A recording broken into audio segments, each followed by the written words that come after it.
Drama इनका है। दोनों से वर और वधू दोनों तरफ से मुहूर्त निकाले गए। अब बोलो, इतने व्यापक है। निम्नाथ तो जैनियों के साथ थोड़ा सा व्यापकता रखते हैं, लेकिन राम की कथा तो सारे विश्व में फैली हुई है। वहाँ पर भी यही हुआ। यदि सीता के साथ उनका हुआ संबंध हुआ तो आप लोगों को याद है, ज्ञात है, सुना है, पढ़ा है, सब कुछ किया। आंखों में पानी आए बिना नहीं रहेगा। केवल महिलाओं को ही नहीं, महाराजों को, कवियों को भी जब देखा लिखा है उस समय उनको भी आंखें नम हो गई होगी। नम क्या महाराज, 64 धार हो गई होगी। हाँ, ऐसे दंडक वन में कैसे रह गई? किसी ने मुहूर्त सोचा ही नहीं होगा।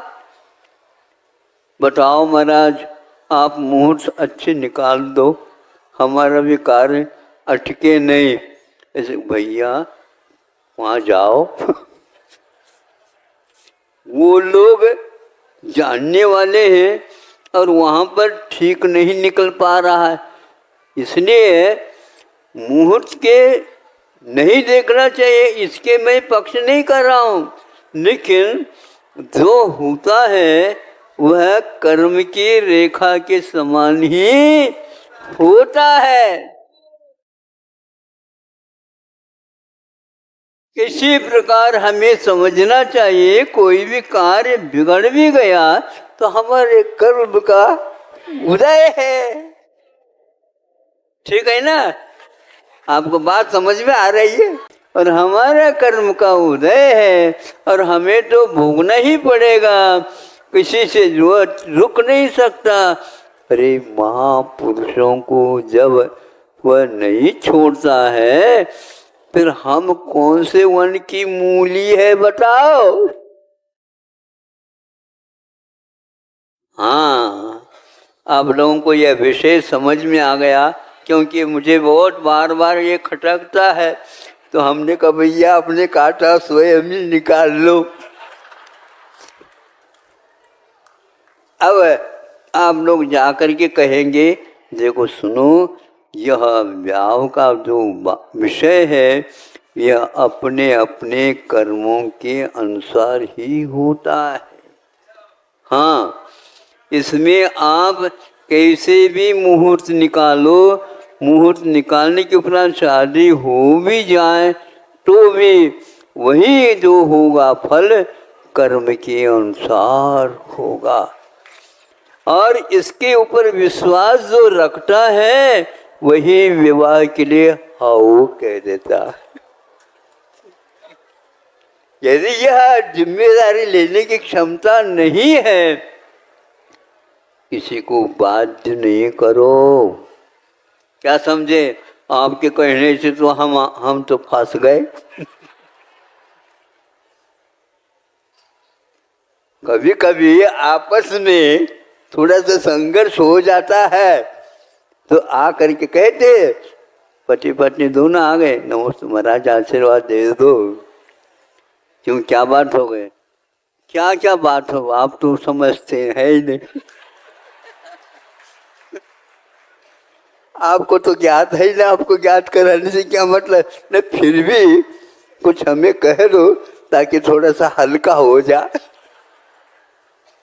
ऐसे कहते महाराज 40 वर्ष हो गए, आगे कहूँ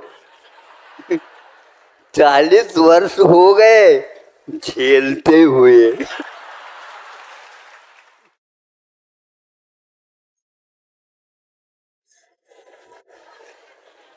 झेलते का अर्थ क्या होता है महाराज? आपको हम क्या कहें, आप किसी को कहियो नहीं। किसी को कहियो नहीं, ये तो होना वही होता है। जितना हुआ है अच्छा हुआ, कर्म के अनुसार हुआ, आगे भी ऐसा ही होगा। इसलिए किसी के साथ वैर, किसी के पास ऋण आदि आदि नत रखो और अपना जो प्रवास है उसको पूर्ण करो।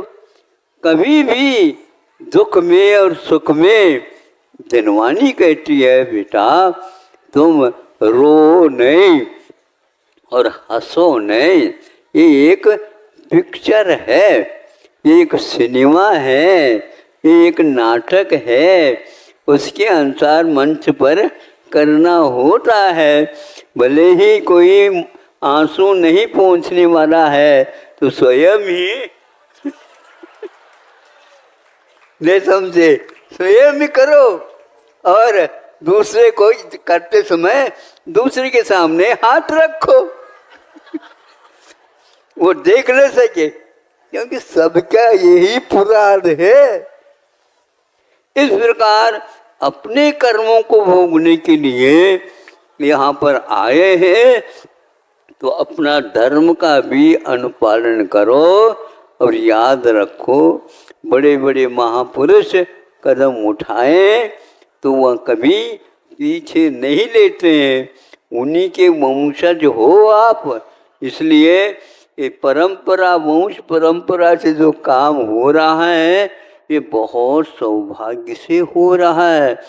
4 पुरुषार्थों का विवेचन आप लोगों के लिए किया गया है, उसके अनुसार चलोगे निश्चित रूप से भविष्य भी सुंदर ही रहेगा, उज्ज्वल रहेगा। और किसी से कुछ मांगो नहीं, प्रभु से यदि मांग सकते हो तो हम और कुछ नहीं चाहते हैं, केवल आपका समागम हमें आगे भी मिलता रहे। अहिंसा परमो धर्म की। मैं जिनके लिए तरसा हर पल वो